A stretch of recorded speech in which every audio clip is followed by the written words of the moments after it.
Google Chromecast, how to download apps on Android TV. Hi everyone, welcome back to our channel. In today's video, I'll guide you on how you can download apps on your Android TV, which is a Google Chromecast. So make sure to watch the video till the end.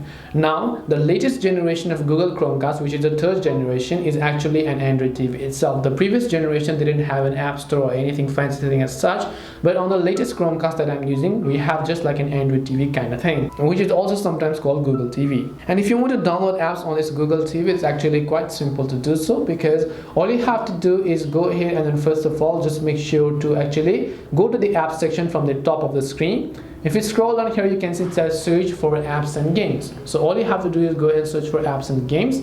Now let's say I want to go ahead and search for Netflix. I can just type in Netflix, or from my Chromecast remote I can just voice type in Netflix. Once I search for the Netflix application, it is going to load up the Netflix application. Now because in my case I've already downloaded it, you'll find the open button. If you want to search for other apps, you can just search for them, or you will also be able to see some of the other similar applications from the bottom. If you'd like to download a specific app, you can just go ahead and then download these applications from here, and then you should be able to see the download button right next to it. This way you'll be able to download apps on your Google Chromecast or on Android TV. Hope this video was very helpful. If you have got any more questions, feel free to leave them down. Thank you for watching and see you in the next video.